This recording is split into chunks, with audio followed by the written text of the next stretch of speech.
Hello guys,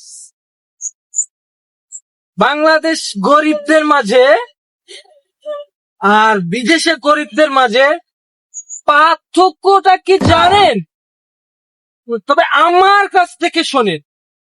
পার্থক্যটা হচ্ছে বাংলাদেশের গরিবরা প্রতিদিন শাকসবজি খেয়ে বেঁচে থাকে, মাঝে মধ্যে গোশ মাংস খায়, ভালো মন্দ খায় যাকে বলে।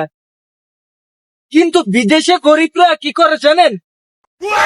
সারাক্ষণ গোশ মাছ খাইতে পারে, কিন্তু মাগার শাক সবজি খাইতে পারে না। এখন অনেকে প্রশ্ন করতে পারে এটা কেন?